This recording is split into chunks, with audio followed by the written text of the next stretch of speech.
कहानी की शुरुआत यूएसए के एक जेल से होती है। जेल के अंदर ड्वाइट नाम के एक वरिष्ठ कैदी को तैयार होते हुए देखा जाता है, क्योंकि आज उसे रिहा कर दिया जाएगा। ड्वाइट को गैंगस्टर ग्रुप की हत्या के लिए कैद किया गया था, जिसे उसने एक बार अंजाम दिया था। इसके अलावा यूएसए के सबसे बड़े माफिया बॉस भी उससे डरते हैं। कुछ देर बाद ड्वाइट को जेल से रिहा कर दिया जाता है और वह तुरंत अपने साथियों से मिलने पीट के ऑफिस जाता है, क्योंकि ड्वाइट की फैमिली उसे नहीं मानती। उसकी पत्नी और उसकी बेटी ने उसे छोड़ने का फैसला किया था, क्योंकि वह भी उन सभी को छोड़कर ही माफिया बना था और पिछले 25 वर्षों से किसी से बात नहीं की थी। ड्वाइट न्यूयॉर्क सिटी को देखकर अचंभित होता है, क्योंकि वह बहुत अधिक आधुनिक हो चुकी है। जेल जाने से पहले इनमें से कोई भी चीज मौजूद नहीं थी। कुछ समय बाद ड्वाइट पीट का ऑफिस पहुंचता है और उसके सभी साथियों द्वारा उसका स्वागत किया जाता है। पीट बहुत बूढ़ा हो चुका है और उसकी तबीयत भी खराब रहती है। कुछ समय बाद पीट का बेटा चिवी वहां आता है और ड्वाइट से कहता है कि उसके पिता के सभी बिजनेस बंद हो गए हैं और उसके पिता पीट अब बहुत बूढ़े हो चुके हैं, इसलिए चिवी सारा काम देखता है। चिवी के पास सबसे भरोसेमंद आदमी विंस है, इसलिए वह ड्वाइट से कहता है कि उसकी जगह यहाँ नहीं है। लेकिन चिवी अभी भी उसके 25 साल तक कैद में रहने के बलिदान का सम्मान करता है, इसलिए वह ड्वाइट को एक तुलसा नामक सुंदर सिटी में भेजना चाहता है। उसे उस शहर को नियंत्रित करना है और सभी ड्रग्स डीलरों के साथ काम करके उन्हें सक्षम माफिया बनाना है। यह सुनकर ड्वाइट मना कर देता है, क्योंकि अप्रत्याशित रूप से उसे फिर से सब कुछ शुरू से शुरू करना होगा। ड्वाइट के अपमानजनक रवैये को देखकर विंस उठता है और उसे बाहर निकलने के लिए बोलता है, लेकिन ड्वाइट तुरंत उसे एक मुक्का मारता है और बेहोश कर देता है, जिस पर पीट ड्वाइट से माफी मांगता है और समझाता है कि सब कुछ बदल गया है और अब वह वैसा नहीं है जैसा उनके समय में हुआ करता था। पीट ड्वाइट से चिवी के सभी आदेशों की पालना करने के लिए कहता है, क्योंकि सबसे इंपॉर्टेंट बात यह है कि ड्वाइट अभी भी गैंग का हिस्सा है और वह अपना नया साम्राज्य बनाने में सक्षम है। ड्वाइट ने नरमी दिखाई और तुलसा शहर में रहने के लिए सहमत हो गया। तुलसा पहुंचने के कुछ समय बाद ही ड्वाइट ने तुरंत एक टैक्सी पकड़ी और अपने नए घर के लिए निकल गया। रास्ते में वे टैक्सी ड्राइवर टाइसन से बात करता है। यात्रा के दौरान बातचीत करते रहते हैं, क्योंकि टाइसन बहुत ही मिलनसार और विश्वासी लड़का है। उसके बाद ड्वाइट की नजर एक कॉफी शॉप पर पड़ी, जिसके दरवाजे पर भांग के पत्ते का लोगो लगा हुआ था। उसने टाइसन से इसके बारे में पूछा तो उसने जवाब दिया कि यह केवल कॉफी शॉप ही नहीं है, बल्कि यहाँ मारी जुबाना भी बेचते हैं। यह सुनकर ड्वाइट ने टाइसन को दुकान के बाहर खड़े रहने के लिए कहा और खुद अंदर चला गया। अंदर जाने के बाद ड्वाइट ने एक कर्मचारी को अपने मालिक को बुलाने के लिए कहा,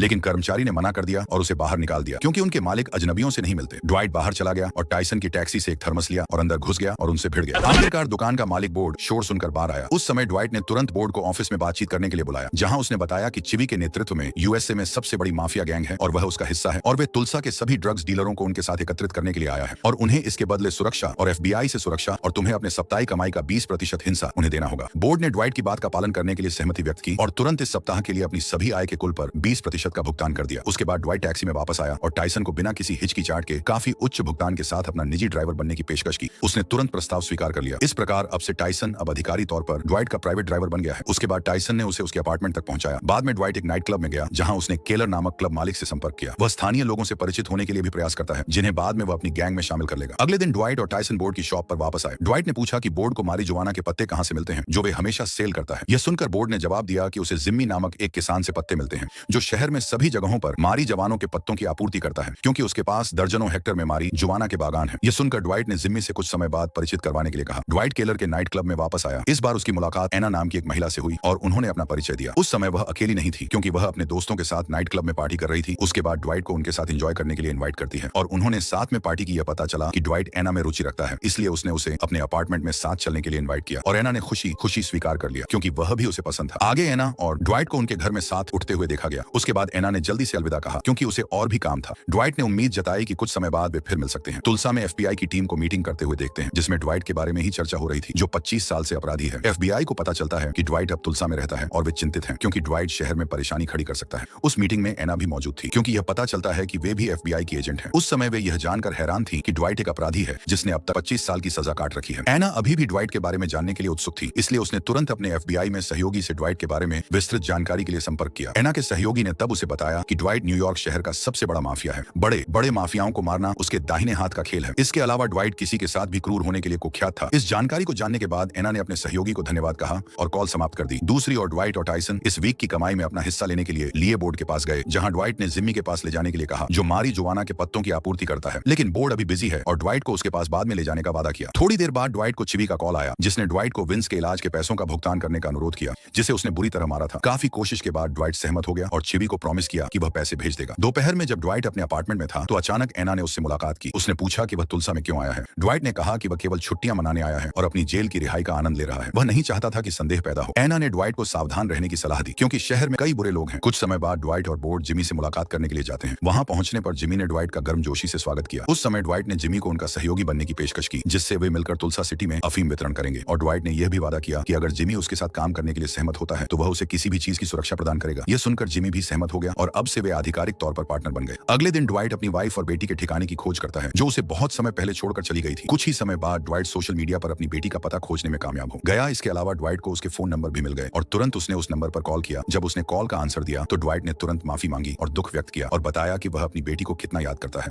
लेकिन उसकी बेटी ने तुरंत कॉल कट कर दिया क्योंकि उसे पता चल चुका था कि उसके पिता का ही कॉल है। उस समय ड्वाइट केवल चुप रह सकता था। उसे बहुत बुरा भी लगा क्योंकि उसकी बेटी अब से उसे देखना या सुनना भी नहीं चाहती। दूसरी ओर एना और अन्य FBI टीम एक आदमी को अरेस्ट करने के लिए आई है जो एक आतंकवादी है। उसके घर को घेरने के बाद FBI कर्मचारी ने वादा किया कि अगर वे आत्मसमर्पण करता है तो वे उसकी सजा कम कर देंगे। लेकिन आतंकवादी ने बाहर आने से इनकार कर दिया और बाहर आने की बजाय घर के साथ अपने आप को भी बम से उड़ा लिया, जिससे आतंकवादी विस्फोट में मारा गया। दूसरी ओर ड्वाइट और टाइसन उस समय बोर्ड की कॉपी शॉप से पैसा लेने के लिए आए हैं क्योंकि उस दुकान में असामान्य रूप से भीड़ थी। फिर ड्वाइट बोर्ड से मिलने के लिए ऑफिस में गया और पूछा कि इस भीड़ का राज क्या है। बोर्ड ने बताया कि यह लोग नाइट्रस ऑक्साइड गैस से बनी एक दवा के एक नए प्रकार की नशीली पार्टी का मेजबानी कर रहे हैं क्योंकि इसे गुब्बारे का उपयोग करके नशा सांस में लिया जाता है, जिससे पुलिस को बिल्कुल भी संदेह नहीं होता। ये जानने के बाद ड्वाइट के मन में अधिक पैसे कमाने का आइडिया आया, इसीलिए वह इसी उत्पाद को नाइट क्लब में बेचेगा। उसने यह भी वादा किया कि वो उत्पाद खरीदने के पैसे भी खुद देगा और प्रॉफिट समान रूप में विभाजित होगा। अंत बोर्ड ने ड्वाइट के प्रस्ताव को स्वीकार कर लिया। हालांकि उन्हें यह काम करने से पहले पूरी प्लानिंग बनानी होगी। उसी रात ड्वाइट केलर के नाइट क्लब में गया और केलर को भी इस नए उत्पाद को बेचने में शामिल होने के लिए मनाया। आगामी नाइट क्लब में ड्रग्स वेरिएंट केलर को दुगुना भुगतान करने के लिए पेशकश की। केलर ने तुरंत ड्वाइट के प्रस्ताव को स्वीकार कर लिया। अगले दिन ड्वाइट ने अपना ड्राइविंग लाइसेंस बनाने के लिए ड्राइविंग टेस्ट देने गया, लेकिन जब वह ड्राइविंग टेस्ट दे रहा था तभी अचानक एक अज्ञात कार में बैठे व्यक्ति ने उस पर हमला किया, जिससे प्रशिक्षण लेने वाले को चोट लगी। इसके बावजूद भी ड्वाइट ने उसका पीछा किया। दुर्भाग्य से शूटर भागने में सफल रहा। पीछा करने के तुरंत बाद ड्वाइट को हाल ही की घटना के बारे में पूछताछ करने के लिए पुलिस स्टेशन ले जाया गया क्योंकि पुलिस को संदेह था कि ड्वाइट फिर से परेशानी पैदा कर रहा है, क्योंकि वह और पीट पहले से ही न्यूयॉर्क में बहुत बड़े गैंगस्टर रह चुके हैं। लेकिन ड्वाइट ने कसम खाई कि उसने कुछ गलत नहीं किया है और वह इस घटना में पीड़ित था। लेकिन पुलिस ने आसानी से उसकी बात नहीं मानी और कुछ समय के लिए पूछताछ जारी रखी। बाद में एना ड्वाइट से मिलने गई। ड्वाइट यह जानकर हैरान रह गया कि वे FBI के एजेंट हैं। हालांकि एना ने ड्वाइट को शांत रहने के लिए कहा क्योंकि वह उसे मुक्त कराने के लिए वहां थी। अंततः उसकी मदद से ड्वाइट को कत सता के एक इशारे के रूप में रिहा कर दिया गया। ड्वाइट ने फिर एना को रात के खाने के लिए आमंत्रित किया। रात के खाने के बाद ड्वाइट ने एना को अपने अतीत के बारे में बताया, जिसमें एक पूर्व अपराधी होना और पीठ के खास आदमी होने के बारे में बताया। यह जानकर केवल एना मुस्कुराई क्योंकि वह यह सब पहले से ही जानती है। उसके बाद ड्वाइट ने एना को अपने अपार्टमेंट में वापस बुलाया और अतरंग के पल्लू का आनंद लिया। अगले दिन ड्वाइट ने चिबी से संपर्क किया और उसे कल हुए हमले के बारे में बताया। उसे संदेह था कि हमलावर विंस का आदमी था जो बदला लेना चाहता है। हालांकि चिबी ने कहा कि विंस कभी भी ऐसा नहीं करेगा। यह वह विश्वास के साथ कह सकता है। उसके बाद ड्वाइट ड्राइविंग प्रशिक्षक से मिलने के लिए हॉस्पिटल गया जो हादसे के टाइम घायल हो गया था, ताकि यह पुष्टि हो सके कि कोई उसका दुश्मन तो नहीं है जो उसे मारने के लिए आया था। ड्वाइट ने तुरंत प्रशिक्षक को पैसे से भरा एक लिफाफा दिया और उसे उस कार के मालिक का पता लगाने के लिए कहा जिससे उन पर हमला हुआ था। हालांकि प्रशिक्षक के घाव अभी भी पूरी तरह ठीक नहीं हुए, लेकिन पैसों के लालच से वह उसका पता लगाने के लिए सहमत हो गया और कुछ समय बाद परिणाम उपलब्ध होने पर ड्वाइट से संपर्क करेगा। थोड़ी देर बाद उसने कार का पता लगाकर यह जानकारी ड्वाइट को दे दी। इसे ड्वाइट और टायसन तुरंत उस पते पर चले गए। हालांकि पहुंचने पर ड्वाइट को केवल कार आधी जली हुई मिली और काफी खोजने के बाद उन्हें एक खेत का लोगो और उसके साथ उसका पता लिखा हुआ मिला।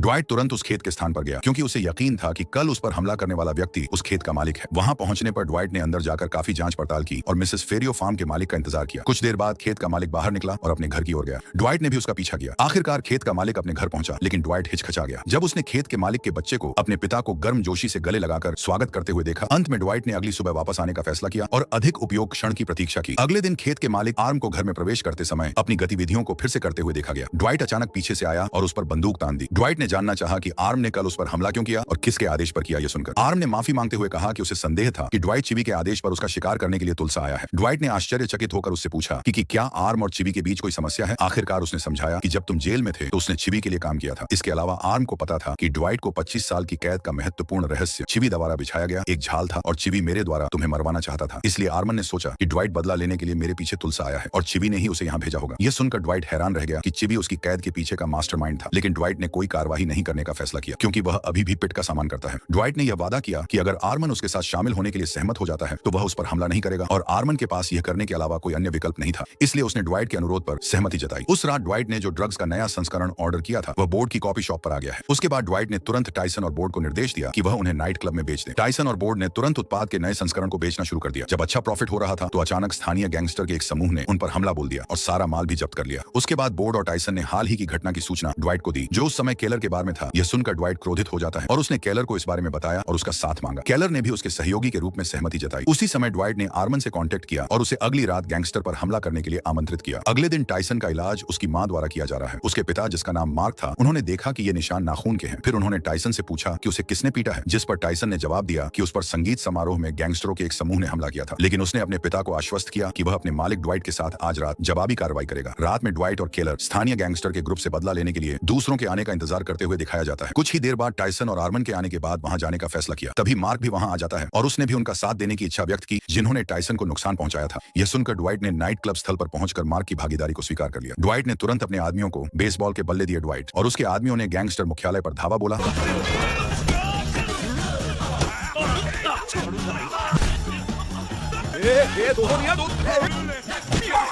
और एक लंबी लड़ाई के बाद एक क्रूर हमला किया। ड्वाइट का समूह आखिरकार गैंगस्टरों को हराने में कामयाब रहा। ड्वाइट ने कल जब्त की हुई दवाइयों के नए प्रकार को साथ में लाया था और साथ ही स्थानीय गैंगस्टर मुख्यालय का सारा पैसा भी उसके बाद ड्वाइट और उसके आदमी किलर के बार में वापस आए और जब्त की हुई सारी रकम को अपने सदस्यों के साथ बराबर हिस्सों में बांट लिया। कुछ दिनों बाद गैंग के एक सदस्य जिस पर ड्वाइट ने हमला किया था उसने पुलिस वालों को इसकी सूचना दी। गैंग के सदस्य ने ड्वाइट के एक गुर्गे की कार और उसके नंबर भी दिए और पुलिस से उसे अप्रत्याशित रूप से गिरफ्तार करने का अनुरोध भी किया। क्योंकि पुलिस और तुलसा के अधिकांश लोग गैंगस्टर के अधीनस्थ थे, इसलिए वे गैंगस्टर के हर आदेश का पालन करते थे। दूसरी ओर टायसन को अकेले गाड़ी चलाते हुए देखा गया जबकि वह अपनी गर्लफ्रेंड से बात कर रहा था। हालांकि चलते चलते अचानक पुलिस ने उसे रोक दिया क्योंकि गैंग के सदस्य द्वारा दी गई लाइसेंस फ्लैट टायसन की गाड़ी की लाइसेंस प्लेट निकली। इस बीच ड्वाइट न्यूयॉर्क गया हुआ था क्योंकि उसका छोटा भाई मर गया है। वह उसके परिवार से मिलने और अपनी बेटी को देखना चाहता था, लेकिन उसकी बेटी उससे नहीं मिलना चाहती थी। वह अपनी बहन से बात करता है और अपनी बेटी और उसके परिवार के बारे में पूछता है। दूसरी ओर टायसन को पुलिस ने गिरफ्तार कर लिया और पुलिस स्टेशन ले गई। टायसन ने मदद के लिए ड्वाइट से संपर्क करने की कोशिश की, लेकिन उसका फोन बंद आ रहा था, इसलिए टायसन को उस रात पुलिस स्टेशन में अस्थायी रूप से हिरासत में लेना पड़ा। पुलिस अधिकारियों में से एक ने टायसन का फोन जब्त कर लिया और उससे जबरदस्ती फोन अनलॉक भी करवा लिया। आखिरकार पुलिस अधिकारी बोर्ड के ठिकानों का पता लगाने में कामयाब रहे। टायसन को इस बात पर रिहा कर दिया गया, लेकिन पुलिस ने उसका फोन जब्त कर लिया। इस बीच बोर्ड को अन्य अधिकारियों ने पकड़ लिया। दूसरी ओर चिबी वर्तमान में अस्पताल में था क्योंकि उसके पिता की तबीयत ज्यादा खराब थी। चिबी को पता चला कि ड्वाइट न्यूयॉर्क में है तो उसने उससे संपर्क किया और उसे अस्पताल आने के लिए कहा। अतीत में उसे फंसाने के लिए वह चिबी से नाराज होने के बावजूद वह पीठ के सामान में अस्पताल आया। इस बीच आर्मर्ड अपने खेत में था जहां उसके कर्मचारी ने सुना था कि आर्मर्ड और ड्वाइट ने संगीत समारोह में गैंगस्टर मुख्यालय पर हमला किया था। गैंगस्टर ब्लैक मैकएडम के रूप में जाने जाते हैं और कर्मचारी ने आर्मर्ड को चेतावनी दी कि वे ब्लैक मैकएडम समूह के साथ फिर ऐसा सलूक ना करें क्योंकि उनके पास वोल्ट ट्रिप नाम का एक बहुत ही क्रूर लीडर है और तुलसा शहर पर वे लंबे समय से राज कर रहा है। आज तक ड्वाइट और आर्म को छोड़कर किसी ने उसे परेशान करने की हिम्मत नहीं की है। अपने कर्मचारी की बात के बारे में उत्सुकता महसूस करते हुए आर्म तुरंत घर गया और इंटरनेट के माध्यम से ब्लैक मैकएडम गैंग के बॉस के बारे में पता लगाया। अप्रत्यक्ष रूप से जो उसके कर्मचारी ने कहा था वह सच्चे निकला क्योंकि यह भी पता चला कि ब्लैक मैकएडम गैंग का लीडर वोल्ट ट्रिप कानून से मुक्त है और वह बहुत ही खतरनाक है और उसके पास बहुत बड़ी गैंग है। यह जानकर आर्मर्ड को डर लगने लगा कि उसकी पत्नी और बच्चा एक ही समय में इस गैंगस्टर का निशाना बन जाएंगे। दूसरी ओर ड्वाइट पीट से मिलने के लिए अस्पताल पहुंचा। वहां विंस ने उसका गर्मजोशी से स्वागत किया और वे लगभग लड़ने के लिए तैयार हो गए। सौभाग्य से चिबी बीच में आ गया और तुरंत ड्वाइट को साथ चलने के लिए कहा, लेकिन पीट गहरी नींद में सो रहा था, इसलिए ड्वाइट को अगले दिन आने के लिए कहा। इस बीच बोर्ड जिसे पहले पुलिस ने गिरफ्तार किया था उसे अब वोल्ट ट्रिप को सौंप दिया गया और फिर उसे धमकी दी गई कि अगर उसने ड्वाइट के बारे में जानकारी नहीं दी तो वह उसे मार देगा। उसने बताया कि ड्वाइट को तुलसा में न्यूयॉर्क के माफिया बॉस चिबी ने भेजा है। यह सुनकर वोल्ट ट्रिप डर गया। उसने बताया कि उसका उद्देश्य तुलसा पर कब्जा करना है और सिटी में हर डीलर से टैक्स वसूलना है। यह सुनकर वोल्ट ट्रिप ने बोर्ड से वादा किया कि वह ऐसा कभी नहीं होने देगा क्योंकि तुलसा पर शासन करने वाला एकमात्र व्यक्ति वह खुद है। इसके बाद वोल्ट ट्रिप ने 2 भ्रष्ट पुलिस अधिकारियों को आदेश दिया जो उसके आदमी थे कि बोर्ड को घर ले जाएं क्योंकि अब उसे ड्वाइट के पास पहुंचने की जरूरत नहीं है।